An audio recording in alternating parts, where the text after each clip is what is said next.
Hi guys, welcome back to Our Marriage, Our Ministry. On today's episode, I am going to be asking my husband a series of questions. As you guys know that whenever we met, I came with 3 kids from 2 previous relationships. A lot of people may not know that. I had a baby early in college, and then I got married and I had 2 children within that marriage. And when I met him, he didn't have any children. And I never really got the chance to kind of ask him how he really felt about it, even though we did have that conversation when we first met. But, and I also want to know some other things, so make sure you stay tuned so you can hear me pick my husband's brain. Our Marriage, Our Ministry is brought to you by the Kings and Queens Foundation.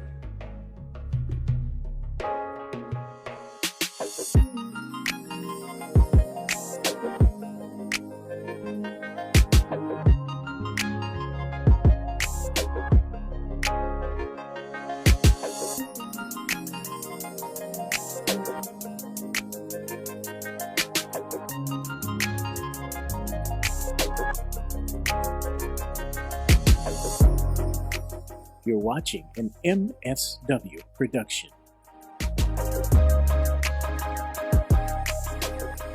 Before we met, how did you feel about being single? Oh man, no man wants to really be single, but there's a point in life where you get comfortable in your singleness, not having to answer to anybody, and I'm just being real with you because, it's not that we enjoy not coming home to somebody special. It's just that once you get comfortable in that zone, you're just there. You come home, come and go as you please, and so at the back of my mind in this whole thing, I'm like, I want somebody that I can come home to. I want somebody that I can answer to, and somebody to say, no, you need to stay home with me tonight. So, And what did your vision of this person look like?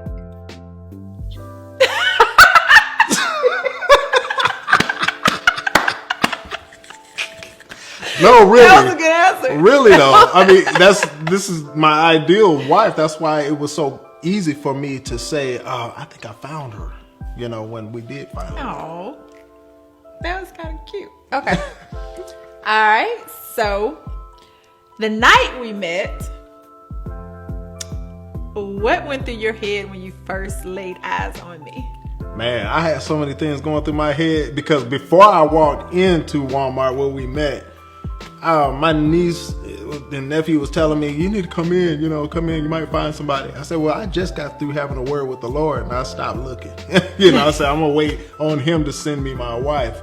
And this had been in my heart for a long time, like probably, I'm going to say about a week or 2 or whatever. I'm done looking. If I find her, then let me know.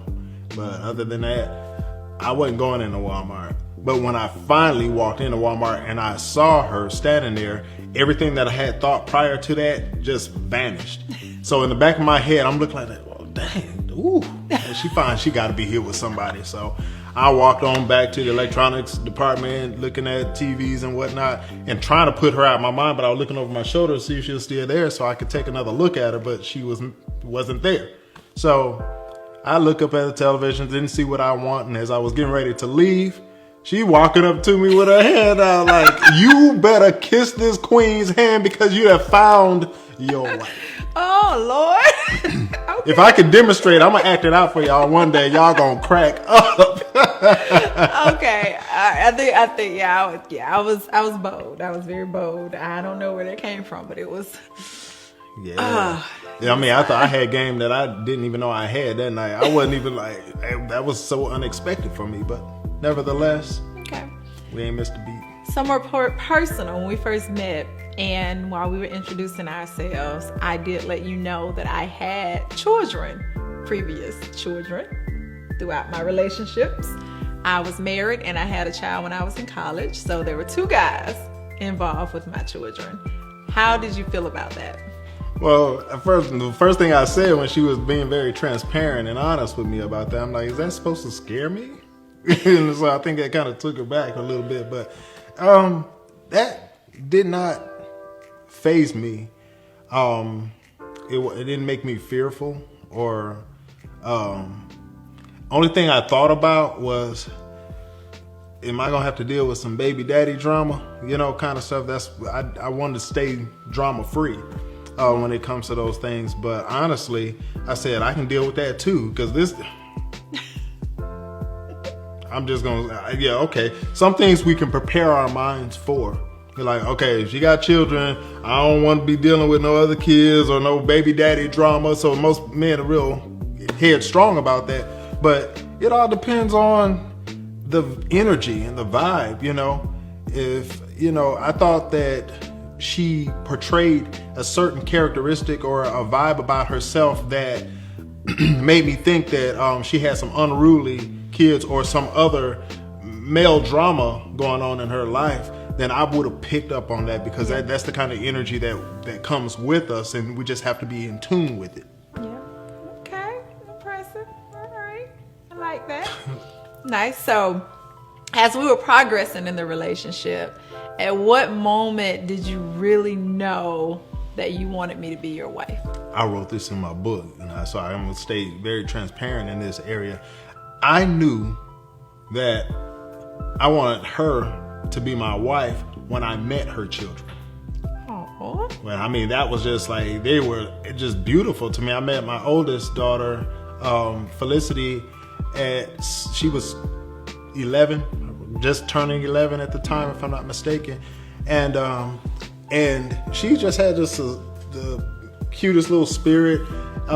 She was just a little grown lady, poised, very mature, still thinking like a teenager, but still had this freeness about her, and a very honest and pure, vibe about her. I was like, yeah, okay, And so then I met the other two, Grace and Justice, 2 and 3 years old, and man, they had some energy out of this world that I knew I needed in my life at that time. It was a lot, so it was much, a lot of energy, and it all came at me like, woo! But I enjoyed every moment of it because they were so young and vibrant and beautiful. And I had, at that moment, it wasn't nobody. It was just me and my immediate family, sisters and brothers and mother and everybody. So that was just an element that I needed. And I didn't know I needed it until she came. Oh, that is so beautiful. Okay.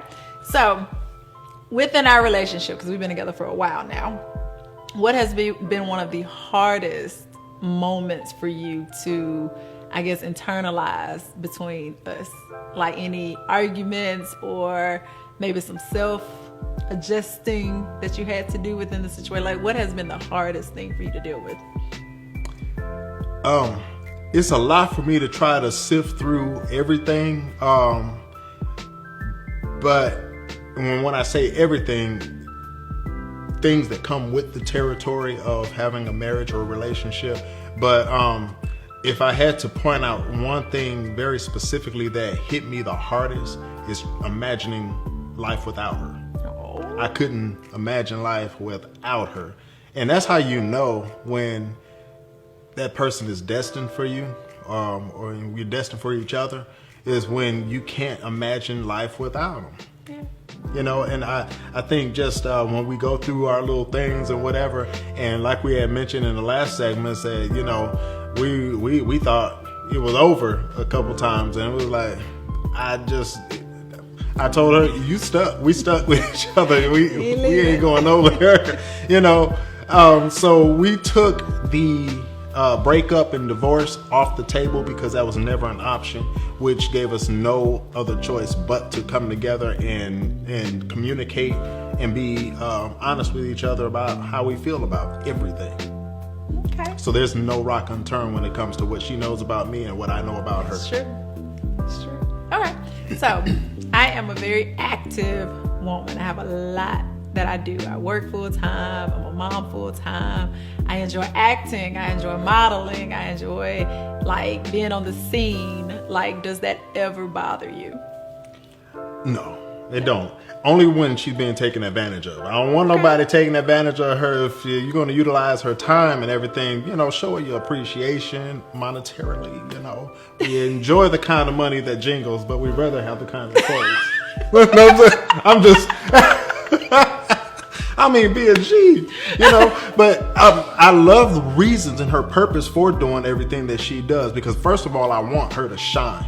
I want her to do what she does best. And see that glow, that smile on her face is life to me.